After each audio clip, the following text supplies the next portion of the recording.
Greetings, everyone, and welcome to the Produce Buzzers podcast. We are so happy you have joined us today, and I think you will be too after the show is over, because you will learn a lot about fresh fruits and vegetables, how to select and store them, how to prepare and cook them, and surprising facts about their history and origin. We hope it inspires you to eat more fresh fruits and vegetables, not only for your health, but also for your delight and pleasure as you explore their amazing world of taste and delicious flavors. Eating more of them will transform your life in so many positive ways. So settle back, relax, and get ready for another delicious adventure with the Produce Buzzers.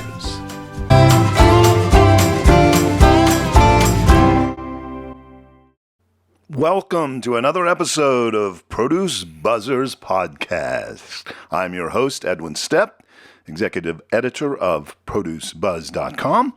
And as usual, I'm joined by Teresa Nolan, the president and founder of Produce Buzz, along with Rick Stepp and Cynthia Benedetto, both contributing editors to Produce Buzz. Produce Buzzers podcast fans, we have a very, very special guest joining us today on the podcast. Our guest has studied and researched for years how what we eat affects our health.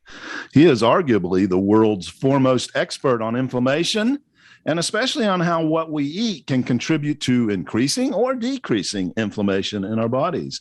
We're going to ask him what he's learned from those decades of research on the subject, and specifically how eating more fresh fruits and vegetables is key in fighting it.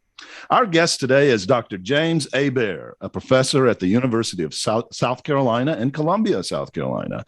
Dr. Hebert's professional focus has been on developing and refining a tool he calls the Dietary Inflammatory Index, or DII.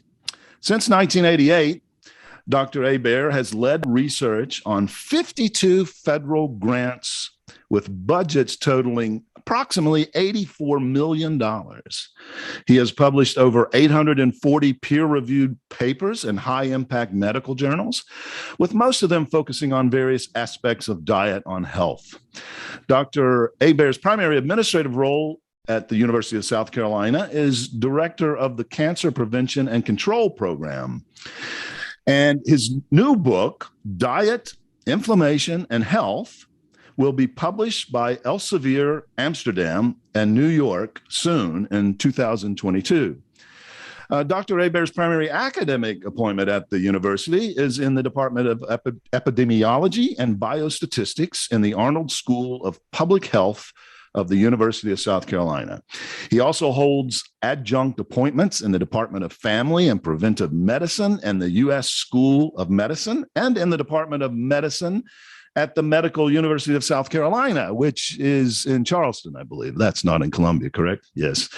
Dr. Hebert has established strong collaborations around the world in the areas of public health, cancer prevention and control, and epidemiology and biostatistics as a nutritional and cancer epidemiologist.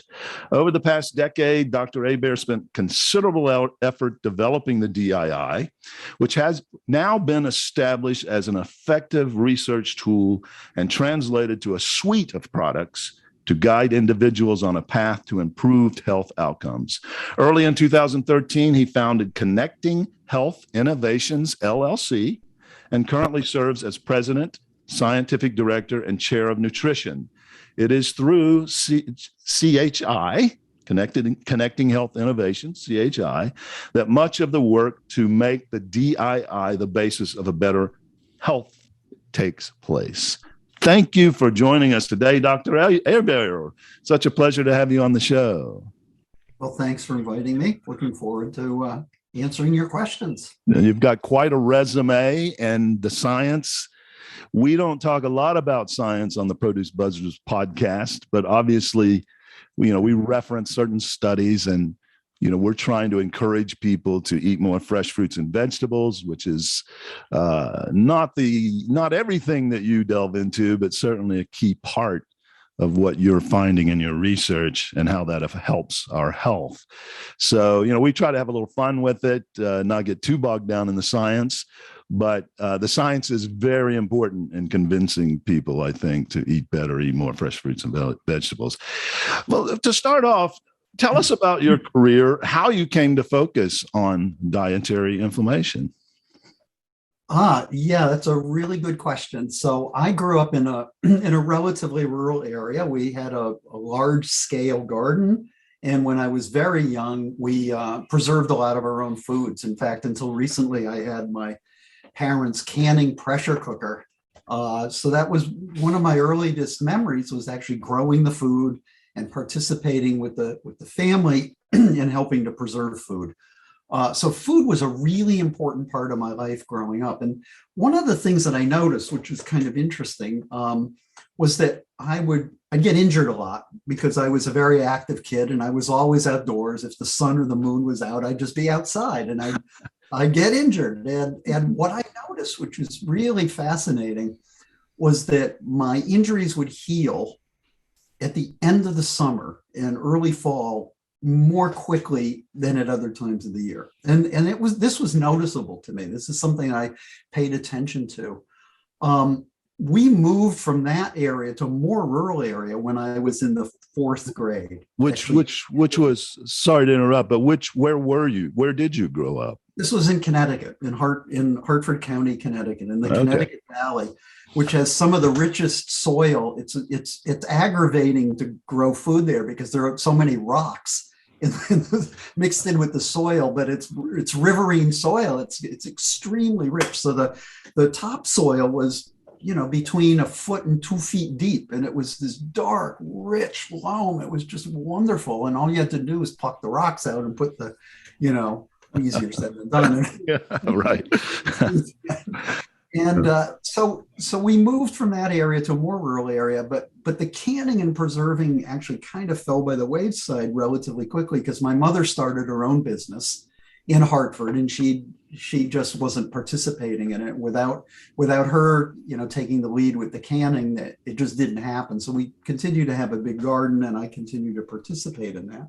But before leaving the first town, I recall my 4th grade teacher, Mr. Taylor. It was unusual to have a male teacher in those days. It probably still is.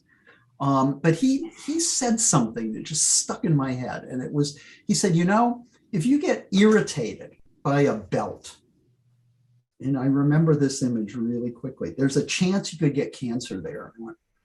I didn't even know what cancer was at the time, but I knew it wasn't good. And I thought, that's really interesting. And I put it in the back of my mind. So I filed that away. And I was always drawn to science and math.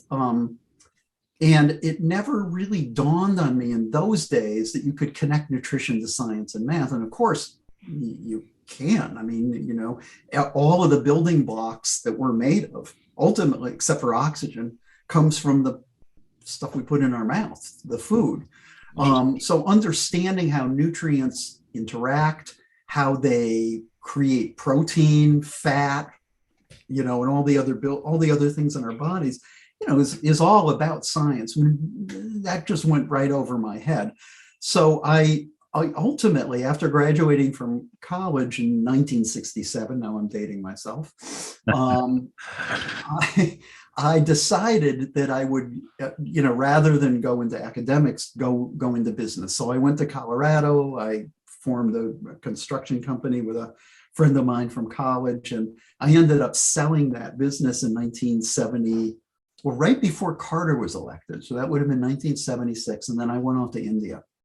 And before leaving, I applied to graduate school, and I got in every place I applied, and I decided, well, the place I should go is the place with the worst weather, because I would be more apt to be indoors. I wouldn't want to go outdoors play and see it. So that's wisdom. Interested in food. I mean, the food, and I'm leaving for India to go on sabbatical next week, as we've discussed. And just the word India makes my mouth water. I mean, it's just, I love the food there. So I was realizing that my academic trajectory could intersect with food at some point. But it still would be a couple more decades before I connected to inflammation. So I went from India to graduate school and then on to working for the UN for a couple of years. And then I came back and I worked at the American Health Foundation for a guy by the name of Ernie Winder, who wrote the first paper on smoking on lung cancer. And he was obsessed about nutrition. So he hired me to really head up their nutritional epidemiology program. And I was there for 3.5 years, then went to UMass Medical School where I was for 10 years, and then came here to South Carolina. And when I came here, one of the things that drew me was the cancer research. I had always been interested in cancer as a research topic.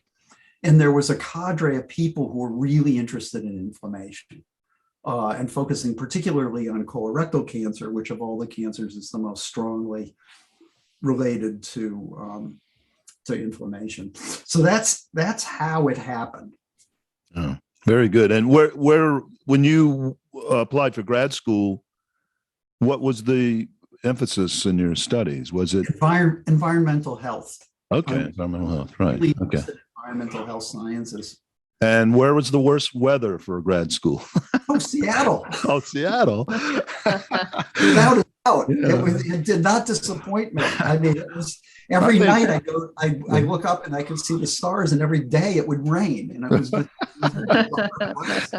I think Rick might, I don't know if there's, I'm sure there's grad schools in Duluth. Rick lives in Duluth, Minnesota. Oh, yeah. I think that might be top Seattle, but probably didn't have the curriculum you were looking for. Yeah, we actually have a medical school at the University of Minnesota Duluth. Yeah. Well, I needed a school of public health, so this was very important to me. And in those days, I don't know how many schools of public health there are now, maybe 70, 80. In those days, there were a little over 30. So there were not a lot to choose from. And so that's where I wound up. And then could I ask you a question? Yes, please. When did you first go to Columbia, South Carolina? Approximately what year? 1999. Did you know Dr. Bill Woods? Oh yeah, no, Bill Woods. Yeah. He was my son's leukemia doctor at the University of Minnesota. Yeah. My son got leukemia at age 4. Oh.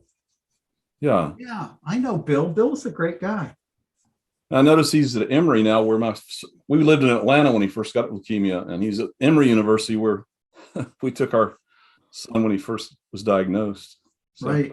And he's doing research, I think, on cancer.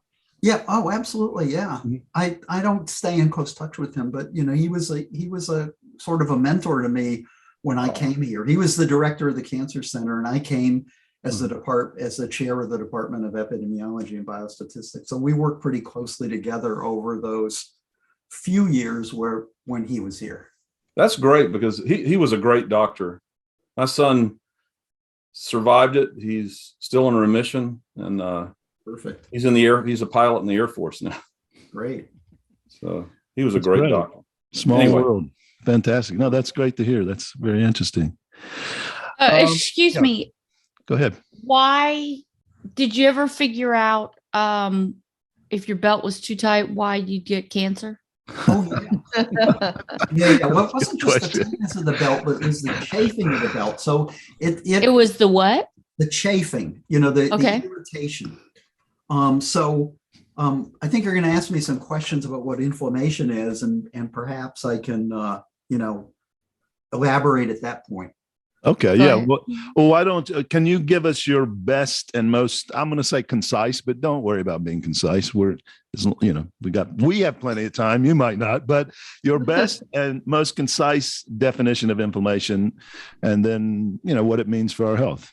Well, inflammation from the perspective of your experience of it, and we can talk more about the biology, which is important to your experience of it. But your experience of it is the proximal, most relevant, important thing, and it's characterized by 4 things basically: warmth, heat, And that makes sense because inflammation refers to heat, of course. So that's one of the four signs: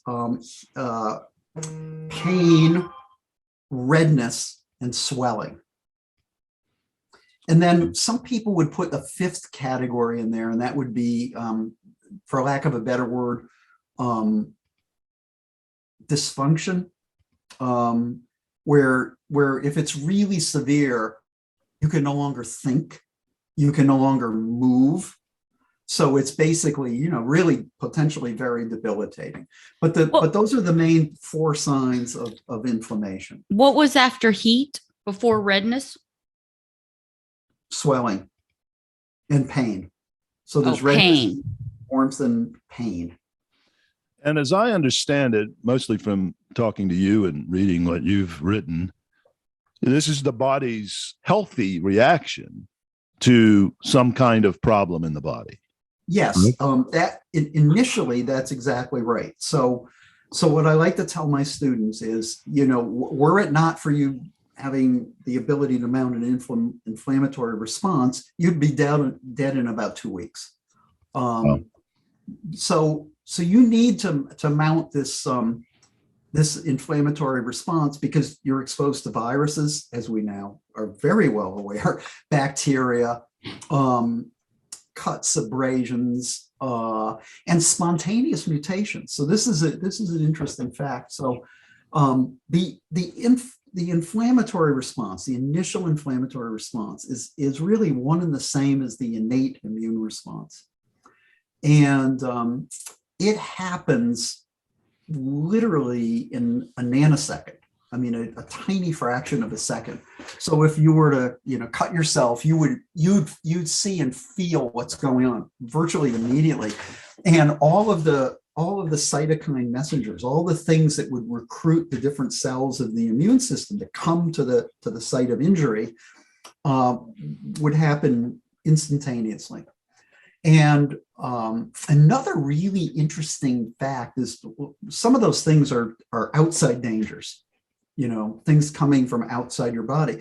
But we also produce about over 1 trillion mutations a day, over 1 trillion per day, just in the normal biological machinery of cells turning over. Interesting. And how many? What was that? Over 1 million, or how many million? Trillion. A trillion. It's a million. Wow. It's a million mutations a day. Wow. More than a million mutations a day. Yeah. So, and some of those mutations are throwaway mutations. They're, they render the biological product, which is just not viable. It's just. Is that the majority of them, or just? Yeah, the vast majority. Yeah, right. There's a minority that are going to become cancer. And it is that innate immune system, which is characterized by the natural killer cells. And natural killer cells are cells of the immune system that don't require prior sensitization. So what they do is they detect these cell membrane proteins as foreign, and that's good enough for them. They will glom on to the cell, and they'll drill a hole in it, and the antigenic stuff will leak out. And it is the leaking out of the antigenic stuff, if there's a lot of it, if you have a really bad infection, for example, that causes a fever. And a fever is related to inflammation, hence the word heat, and and so on and so forth. So this innate immune system is bloody brilliant. It turns on instantaneously, and it turns off usually within about 96 hours. That's fascinating. Are you getting close to a point where you can prescribe a diet that's targeted at certain kinds of cancers, or is it just the low inflammatory diet will help any type of cancer? I think that's a really great question. I think we're at the point in history where we're going to be transitioning to precision medicine, precision nutrition recommendations. But I don't think we're there yet. And I don't think we need to worry about it much yet, because the other part of your question implied that we do have a good public health prescription that would apply to healthfulness in general and cancer prevention and control in particular. without worrying about a particular cancer. Now, people may be sensitive to particular food items, for example, the nightshades. So, there are some people I'm sensitive to eggplants, for example. I don't seem to be very sensitive to other nightshades, but nightshades. What happens if you eat it? Oh, I get arthritic pains in my hands. Just for our listeners, I think probably most of them know what nightshades are, but that's a certain family of plants. The eggplant, as Dr. Hebert mentioned, tomatoes. Right. What are some of the others? I should know these. I knew them. Peppers, New World peppers. Tobacco would be in that group as well. Oh, yeah. Belladonna, Right. would be in that group. Potatoes. That was a big one. They're all New World crops. Right. And they all have, similar chemical characteristics. So the point I'm making is most of those crops, like peppers, for example, and tomatoes, would be anti-inflammatory. But if you're sensitive to those particular foods, you could have a pro-inflammatory reaction that is problematic and not consistent with what other people eating those same foods would have. So in that case, you need to understand your own biology and your experience with food to know. I like eggplant and I'll have a little bit of baba ganoush and stuff, but I would never eat like eggplant parmesan. That would I was going to say the eggplant's pretty popular in Indian food. So I wondered how and I think it originated from there. We did on one of our podcasts, we talked a little bit about eggplant, and I think the origin of it is somewhere in India. But yeah, baba ganoush, that's some good stuff. Very nice. Okay. Well, so I'm not making you ratatouille when you come to my home. Oh, please don't. She's got a great recipe for ratatouille. She shared. I can have a little bit. I can have a little homeopathic dose. And okay. And there's so many different varieties of eggplant. I mean, just hundreds, if not thousands. But we looked into that a little bit. So I could probably eat 50 grams a day, and it probably or at a sitting, and it probably would be fine. Yeah. Is there any one food that everybody should avoid? Well, ultra processed foods as a category that they should be on the off list for sure, because there's not a single ultra processed food that's particularly good for you. They're all pro-inflammatory, and they're all, they're not a good value in terms of cost per unit nutrient for sure. They're just, those should definitely be avoided. And of course, they represent the biggest part of the food marketplace. I've noticed in what you have written and spoken about that you are careful to distinguish between acute inflammation and chronic inflammation. Can you elaborate on the difference? The way the immune system gets turned on and off is through these intercellular messengers. So these are chemicals that communicate between cells. So you get this initial response. These chemicals go out, they recruit cells of the immune system to come to the site of the trouble. And then they in turn produce some of the same chemicals and other ones that countervail their effect. So the property of any good competent biological system, and I would say probably social systems as well, is negative feedback is the desirable state. So what you want is, if your cholesterol would be a good example of that. You need to have cholesterol to live, right? If you don't have cholesterol, you won't be able to, make cell membrane and all kinds of stuff. But too much of it is a bad thing. So what you want is a system that will make the right amount of cholesterol. So you make cholesterol up to a certain point, then you get to that point, and the signal should go back to the control tower to say, stop making cholesterol. The same thing applies here. So these neutrophils and other cells go out, and once things start getting resolved, they should be sending out negative feedback signals. So IL-6 is a pro-inflammatory cytokine. You'd want an anti-inflammatory cytokine to be produced at the site where the trouble is getting resolved in order to turn off the signals. So basically there's this, and I used to think it was pretty simple. It actually isn't very simple, but you want the acute process to turn off appropriately. And when it doesn't, if the pro-inflammatory cytokines continue being produced and they're not being countervailed by the anti-inflammatory cytokines, you enter into a state of chronic systemic inflammation. And unlike acute inflammation, which typically gets resolved in a matter of days or hours, chronic systemic and tissue-specific simmering inflammation can go on for decades, literally for people's entire lives. And you can see people in the society, because we have a lot of obesity here, who are, obviously in musculoskeletal pain.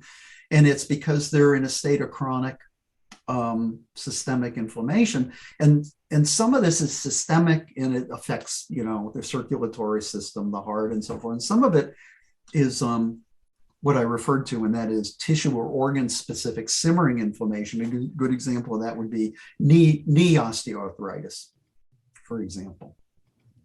Interesting. Yeah. I love the way you're able to take such high level scientific, complicated, complex information and find ways to creatively share it with us lay people that makes sense. And what I want our listeners to know, and maybe you talk a little bit about, is that your work is based in solid scientific research. And in your intro, we talked about all the grants and the research grants that you've been given and the peer-reviewed papers.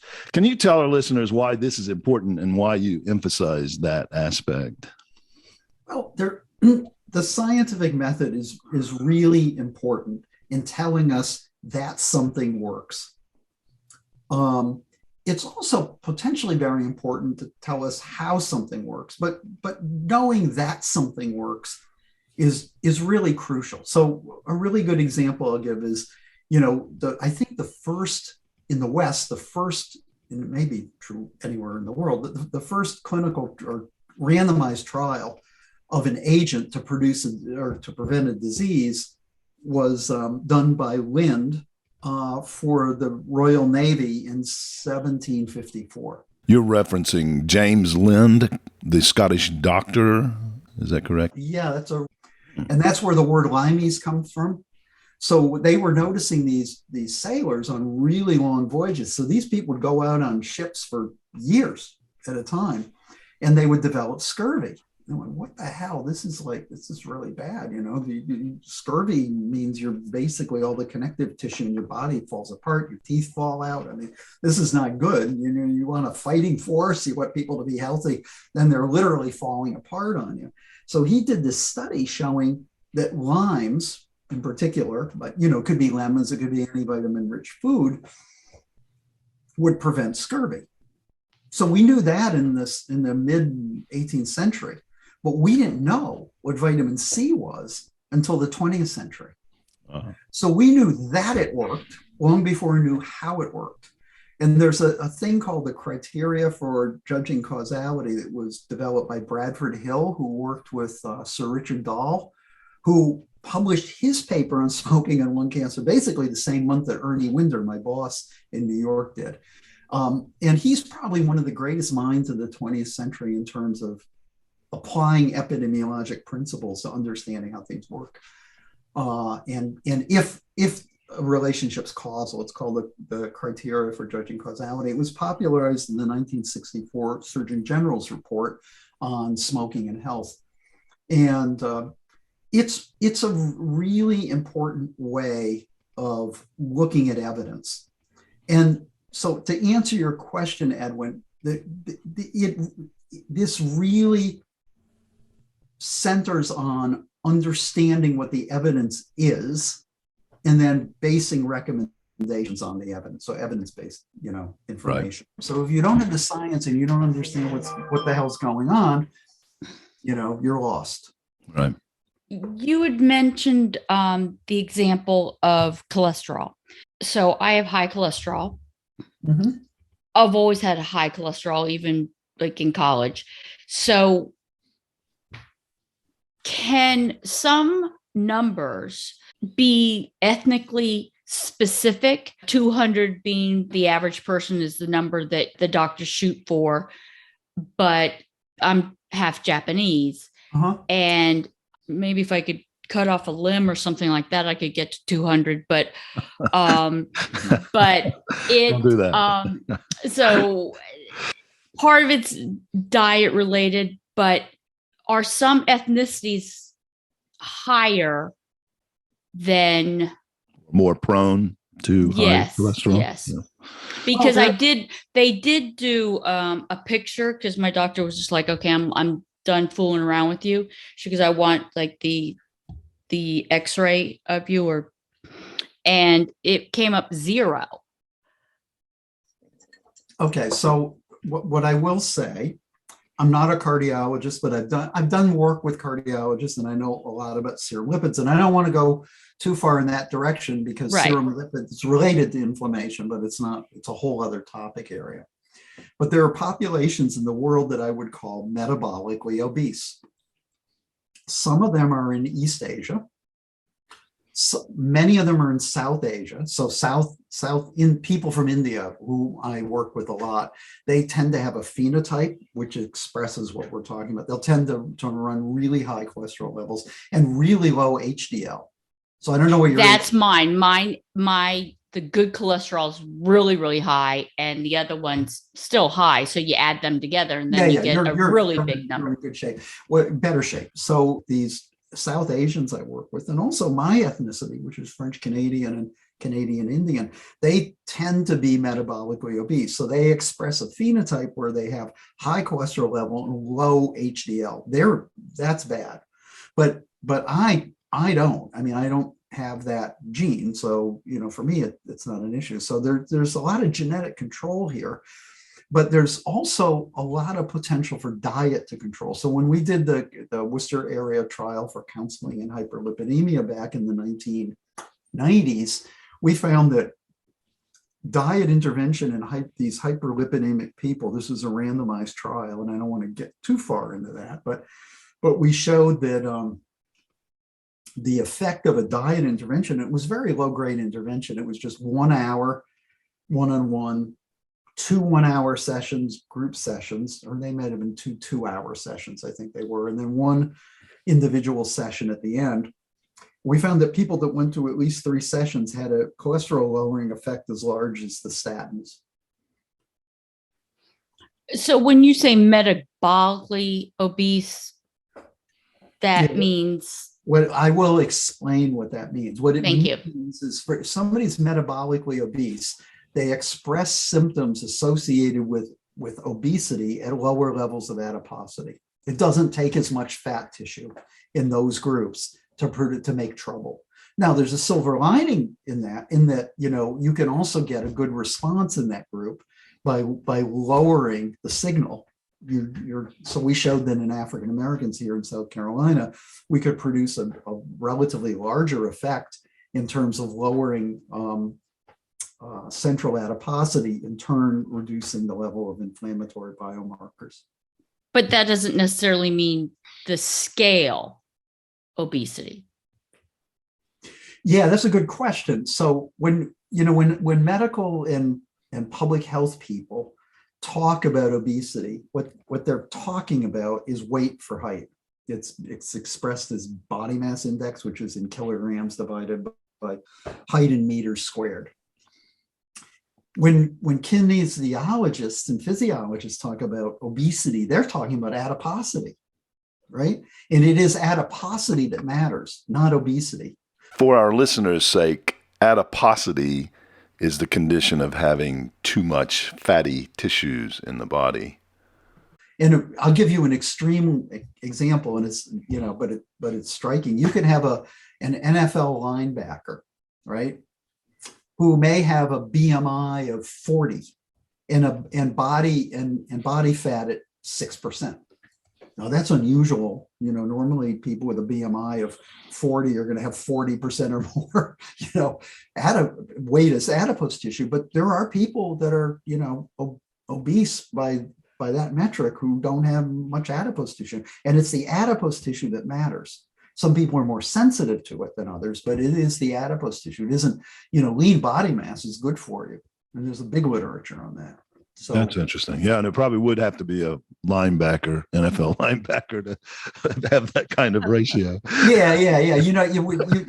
It's an absurd example, but it's real, and it just shows that it's important to be clear about what you mean when you say what you say. Yeah, that's a good point. I hadn't thought about those issues.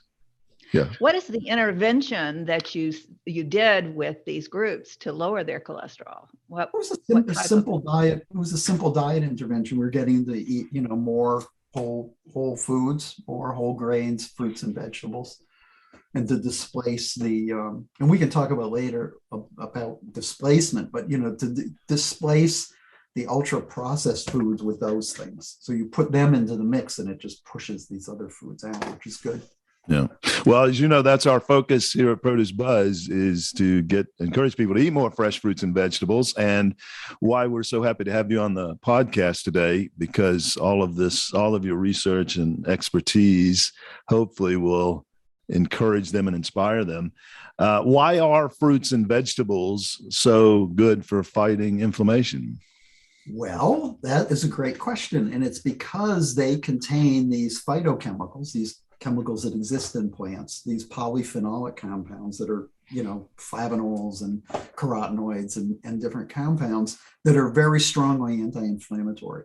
And in general, I may be anticipating another question here, but in general, those foods which are the most anti-inflammatory tend to be the most colorful. So for example, among fruits, things like blueberries and blackberries would be the more anti-inflammatory. Among vegetables, it would be dark green vegetables and dark pigmented, orange vegetables and so forth. Those are the ones that are going to be the most anti-inflammatory. So it's really about, if you think about it, it's two things. It's the appearance that I mentioned, but it's also flavor and taste. So those compounds also impart taste.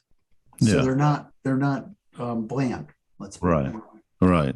Yeah. We on our, we try to feature different fruits and vegetables, tell people about them. And we always go into their health benefits, and those phytochemicals keep coming up in our discussions. And we, even in one of our most recent podcasts, we talked about eating the rainbow, and more colorful your plate is, probably the more healthy it is, unless it's Skittles or M&Ms. Hey. Natural colors. Right. So, study after study has shown that only a small percentage of Americans, and even around the world, eat enough fruits and veggies. I think that the vast majority of people and our listeners know that eating more fresh fruits and vegetables can have a very positive effect on their health. But why do you think so few of them get the recommended servings?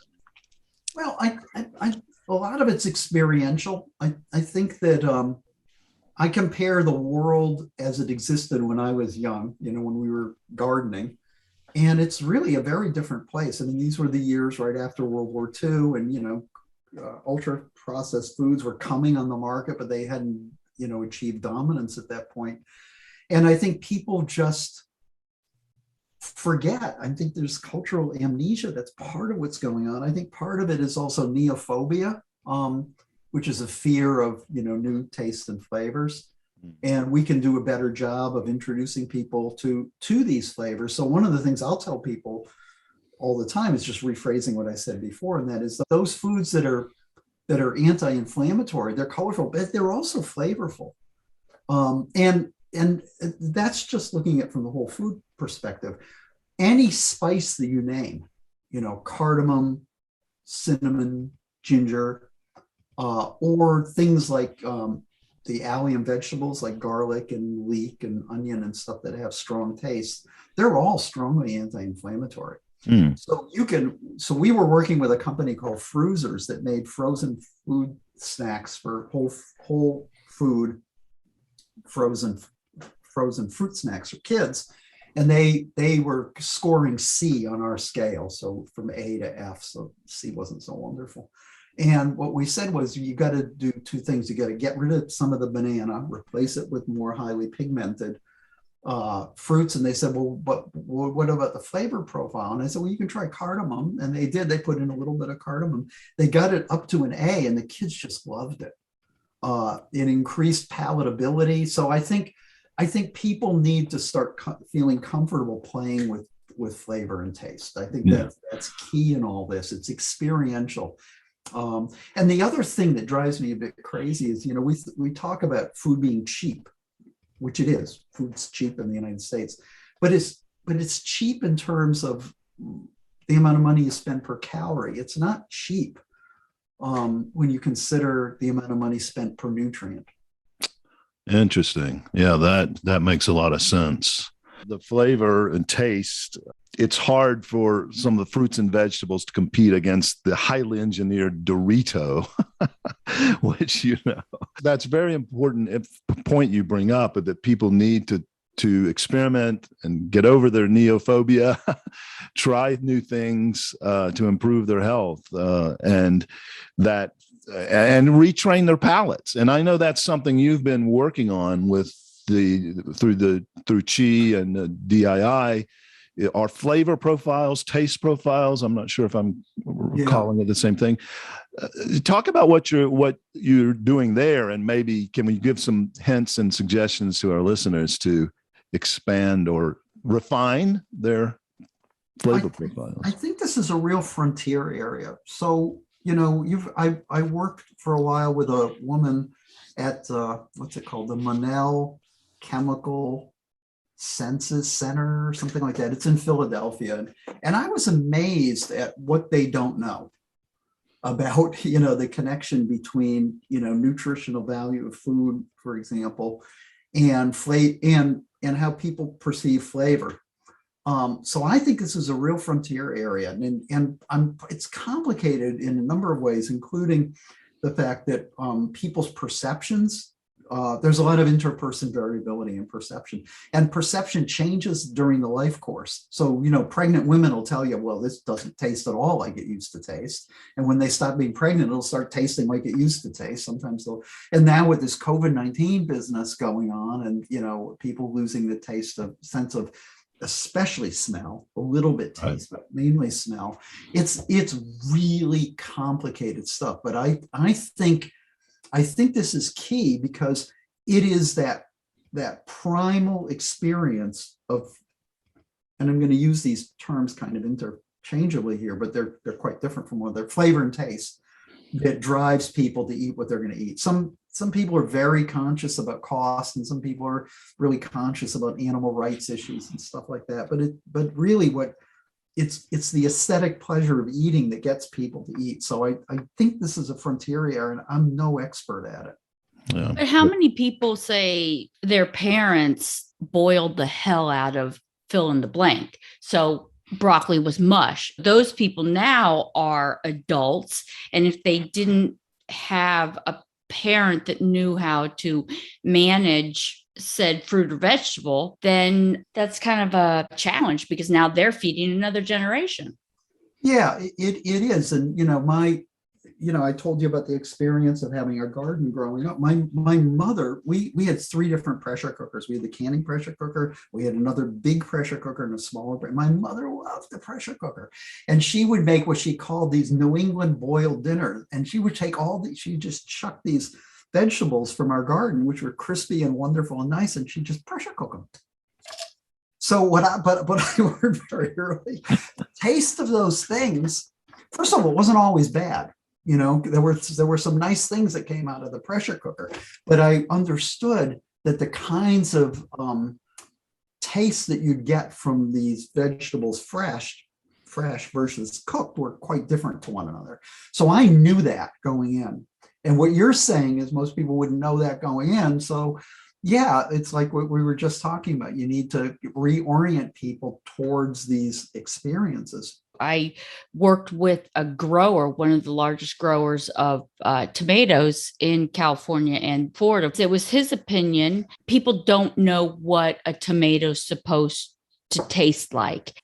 Yeah, of course. So some of it's varieties that are grown for commercial purposes, so they ship well and they keep well and all that stuff. And then some of it is just, what you do in terms of processing and how quickly you eat it. So I go into the garden, I just eat things. I eat the tomatoes, I eat the green beans, and They're just a completely different experience, eating right straight from the garden. Can I ask a question? Inflammation in relation to the COVID virus and how diet could affect the symptoms of COVID itself? Well, there was a position paper that was published in Clinical Nutrition by ESPEN, which is what the European Society for, I can't remember the rest of it. And N stands for nutrition, and I think P is prevention. But they came out with a statement based on the research, stating clearly that there seemed to be a really strong effect of diet in terms of disease course and getting people out of the ICU and so forth. I think the more important area is the ability of diet to prevent infection in the first place and also to reduce mortality. So we have access to the UK Biobank data, which is the largest prospective study in the world. And I can't go into many details here because we're just in the process of writing up doing the results and writing up the paper. But there's a really strong and consistent association between DII score and incidence of disease. Mm-hmm. Very good. So that as DII score goes up, incidence of disease goes up. And it's very, very monotonic, very linear. The worse your diet is, the more likely it is you're going to get COVID-19. And this is a prospective study, so there's no issue with retrospective dietary assessment and so forth. Are you also doing research the effect of Alzheimer's? We've done a bunch of studies looking at cognitive decline, and there's a really strong relationship with cognitive decline and frailty. The problem with Alzheimer's disease is you can't get a definitive diagnosis of Alzheimer's disease without an autopsy. Right. But cognitive decline, you can see that. Then you just don't know if it's Alzheimer's that's causing it or not. But yeah, and it almost doesn't matter, Right, right. It's a good point. Call it whatever you want. You're having cognitive decline. You don't know what, you're losing your marbles. And it doesn't matter and a certain thing gets back to what I said before about knowing, how it works versus if it works. I mean, so you have these plaques in your brain and you're getting demented, or you don't have plaques in your brain, or you don't know, but you're still getting demented. Right. Yeah. And with so many of the fruits and vegetables, when we look at the studies surrounding them, mental health and, the boost to your cognitive powers, it seems like almost all of them have some effect, or there's been studies that have shown that they have effect. You have a new book coming out, which we mentioned in the intro. I believe it's a collaborative effort. You've written quite a bit of it, but you have some other colleagues who've contributed to it. And it delves into inflammation and I think in a broad way, but also comprehensive and delves into some comprehensive aspects as well. Tell us about it and maybe what you learned putting it together, and when will it be out? All of that. Well, I'd like to know when it's going to be out, because as far as I'm concerned, it's done. I proofed all the chapters, and I don't know what Elsevier is doing. They're the largest scientific publisher in the world, so presumably they'll get it together and publish the damn thing. It should be coming out soon. Right. It consists of 17 chapters. In the first chapters, it gives a history of inflammation and the history of nutrition. It talks about acute versus chronic inflammation. It talks about the switching system, which is between acute and chronic, which is very dependent on omega-3 fatty acids. So these are the fatty acids that, for example, exist in some vegetables and fruits, but also in fish who eat phytoplankton. That's where it's coming from in the ocean. And lots of nuts too, which we don't discriminate against nuts and mushrooms and other things. We can talk about them as well. But yeah. So that's the first part of the book. Then I've got a chapter looking at how we evaluate evidence, where we get the data from, and how we evaluate evidence. Then the middle section of the book talks about diseases, all the itises. Any word that ends in itis is an inflammation-related condition. So arthritis, bursitis, gingivitis, diverticulitis, meningitis, hepatitis, all the itises. Oh, wow. And some things that aren't itises, like multiple sclerosis. And then metabolic diseases like type 2 diabetes, cardiovascular diseases, cancer, aging, conditions related to pregnancy and childhood, the microbiome, chronobiology, and then we review the 40 most popular diets that were reviewed by U.S. News and World Report. So there's some interesting surprises there. And then in the final chapter, we kind of bring it all together and talk about where the frontier areas are. And one of them is what we talked about before in terms of understanding taste and flavor and so forth, but also talking about global warming as it relates to all this. And global climate change is more accurate because it isn't always just global warming. Yeah, interesting.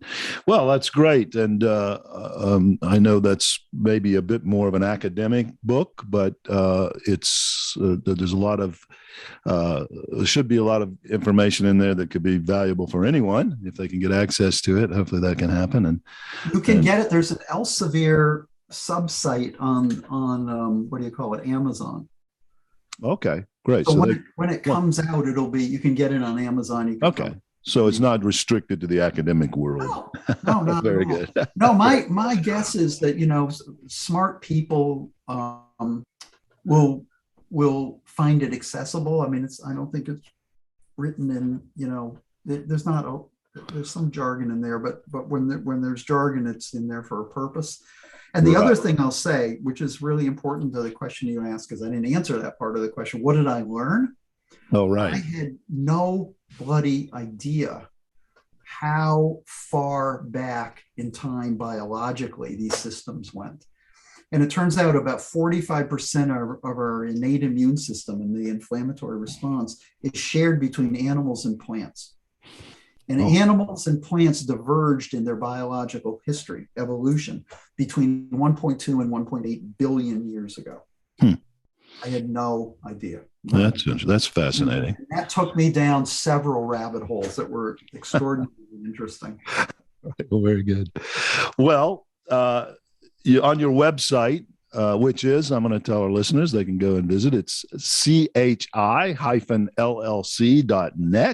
chi-llc.net. Go and check it out. And you can read a little bit more about what they are working on at Connecting Health Innovations. But on that website, you ask people to join the cause and help you revolutionize health. Tell us about that grand vision and what we can do to assist you and our listeners can do to join in. Well, I think that the primary experience of eating and feeling the salubrious effects, the good effects on health of the food, gets people motivated. I think that once you've had this experience, you will get motivated and you want to change and you want to, convince other people to change, and you want to change systems so that they support this healthful way of doing things. So that's really where I'm coming from. I believe in the basic goodness of this and that it will, essentially all work out if people just have the experience of it, which isn't the book learning part of it. It's actually like I said right at the beginning, I got healthier. I healed more quickly at the end of the summer, and I never understood that not never, but for many decades I didn't understand that, and then I started putting two and two together. I went, oh yeah, that's what's going on. So that's a great point. So how much would you attribute vitamin D from the sunshine? Some, and I think that gets into a really interesting public health issue because we're so obsessed with skin cancer that people aren't outside much anyway, right? But when they do go out, they may go out for long bouts and they're likely to get, sunburned, and especially light-skinned people. So I think it was important to be out in the sunshine, frankly.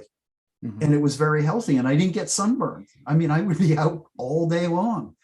And I mean, I might get a sunburn at the very beginning of the summer, but I learned my lesson and I just, build up gradually. And then after that, my skin just got darker.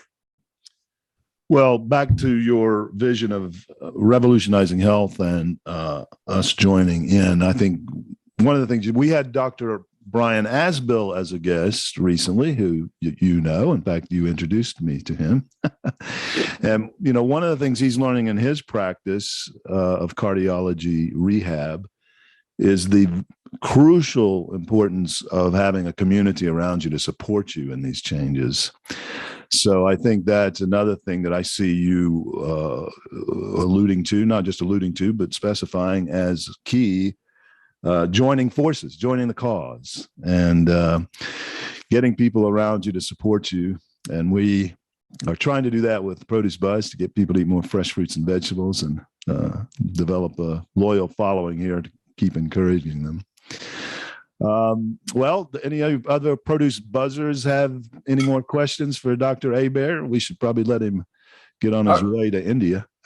I would like to ask one more at least. When it comes to supplements, do you believe in getting all of your nutrients through food, or do you take some supplements as well? It depends. At certain times of year, I might take some vitamin D. If I have an injury, I might take vitamin C and vitamin E, which are really good for, repairing collagen.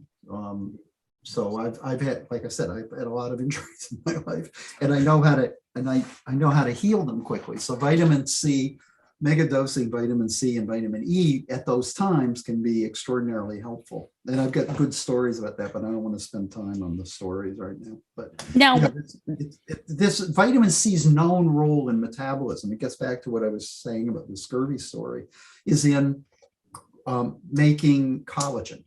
So proline hydroxylase. And without vitamin C, you can't make collagen. And you do a really good job of making connective tissue if you have a lot of vitamin C at the time, around the time of the injury. So those are things I'd consider taking. If I eat a very vegan type diet, possibly B12. My daughter got into trouble. She eats fish, but she got into trouble in Denmark with B12 and D. So she takes those supplements and is much better off now. But in general, two things about supplements. First of all, every single one of them is anti-inflammatory, just about, almost all. And I told that to my colleague at Nestle, and I could see she was lighting up. She said, "Oh, we can just supplement." I said, "No, the problem with that is when you supplement, you don't displace. You're just adding to what you already have. What you really want to do is displace this ultra-processed food, which is strongly pro-inflammatory, with fresh fruits and vegetables. And you can eat a lot of fruits and vegetables without eating a lot of calories. So a lot of people are worried about weight control. This is a great way to do it. Just eat ad libitum fruits and vegetables, and you'll be fine. And it's a much better strategy in general than taking supplements and continuing to eat a crappy diet. Well, that's a very good point. Very good point. You had mentioned diet and cancer. I have two friends who are dealing with cancer right now. Both of their medical people said sugar feeds cancer. Oh, absolutely. Why? Can you give me an explanation? It gets back to the signaling I was talking about before. So I was talking about cytokine signaling in relation to inflammatory markers, and it will turn on and off those as well. So people with metabolic dysfunction, people with type 2 diabetes or metabolic disease are going to have this problem inevitably. But there's a thing called insulin-like growth factor.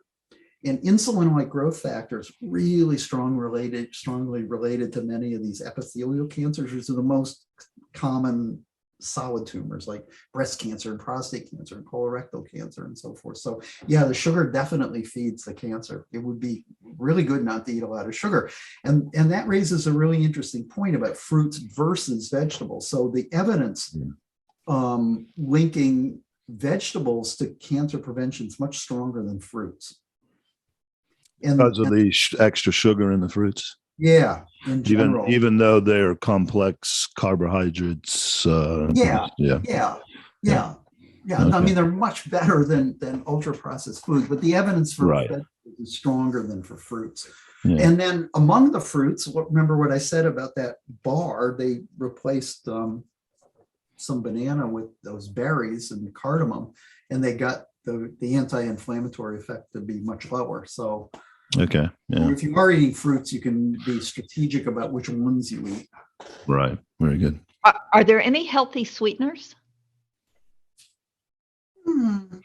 Well, Like- this is a really interesting question. So I make this masala chai, and I think I know I gave Edwin the recipe of it to it. Yeah. And it has a bit of honey in it, and the sweetness, the amount of sweetness it has, is about 1/7 that of either sweet tea or Coke, something like that, Coke or Pepsi. And yet it tastes sweet. And the reason why, and it gets back to this taste business we were talking about, the reason why is because those spices that are in there, the cardamom, the nutmeg, the cinnamon, the clove, the ginger, they amplify the apparent effect of the sweetness. Now, I told that to my colleague in Philadelphia, and she said I was crazy. And I said, no, I'm not crazy. I'm perceiving it. You can't tell me why I'm perceiving it that way, but I know I'm perceiving it that way. And also, I will say, and this is a taste preference issue, I've made it with stevia, and it's bloody awful with stevia, except if you have it cold in the summertime, and then it's brilliant. So that's weird, but yeah, in general, the less sweet, the better. But again, you'll acclimate. I remember when I was a little kid, we used to have whole milk. The cream would be at the top, and you have to shake the living daylights out of it. And that's what we grew up with, until my mom went to work when I was 12 years old. And then we started drinking 2% milk, and then 1% milk. And I don't drink milk anymore, but if I were to drink whole milk, it would just taste awful. And I loved it at the time. It just shows you how you get acclimated to different things. Right. Things can be so rich. Yeah. Well, this has been fantastic. Thank you so much. Can I ask one more question? I'm okay if Dr. Hebert has the time. Just One quick more question. Okay. How do you rate turmeric? How do I do what? How do you rate turmeric as far as reducing inflammation? Well, if you look at the evidence on turmeric and curcumin is probably best of any spice. I mean, there's a huge literature on this. So I think turmeric is a really good food item. When I put it in my chai, I put it in lots of other things. So when I put it in chai or I cook with it, I make sure that I have black pepper at the same time, because that makes it more bioavailable. So that's another really important thing about combining foods, because sometimes when you're combining foods, the bioavailability changes. That's an interesting subject. I would love to have you come back. Is that covered in your book that's going to be out? A little bit, yeah. Yeah, I've seen some articles, I won't say research, but articles about that, how foods help one another be absorbed in the body. That would be a fascinating episode for us. But yeah, we can do it later. Yeah, that'd be great. Well, thank you so much. Such a pleasure to have you, see you again and talk to you again. And thank you for sharing your knowledge, wisdom, and great stories with our listeners. Oh, you're quite welcome. Cheers. Safe travels. Cheers. Yes. Have a great trip. Let us know how you're doing. Will do. All right. Bye-bye. Bye-bye. Bye. Well, we hope you've enjoyed our conversation today with Dr. Hebert. What a delight to have him on and hear all about his experience with diet and inflammation and other diseases. And we hope that the conversation inspires you to eat more fresh fruits and vegetables. They are a powerful weapon to fight off inflammation and lots of other chronic diseases. Please take a second before you leave to subscribe and or follow our podcast on whatever podcast platform you are listening on. We are on over 10 different podcast feeds, including YouTube. And if you want to help support this podcast by making a donation, we would be so grateful. Just go to anchor.fm/produce-buzz, and you will see a support button below the podcast description. Click on it, give what you can. No amount is too small, and, of course, no amount is too large. Thank you, listeners, and good night. Well, thank you, listeners, for tuning in to the Produce Buzzers podcast, brought to you by Produce Buzz, the gathering place for lovers of fresh fruits and veggies. We hope you were entertained a bit and educated a lot about fresh produce. Be sure to join us next time, and please tell your friends to do so as well. Like, share, and comment on our Produce Buzz Facebook page. And check out our website at www.producebuzz.com. There you will find articles about fresh fruits and veggies, how to select, store, and prepare them, as well as lots of interesting facts about all the wonderful bounty the earth provides for us. Until next time, be fruitful and don't forget to veg out.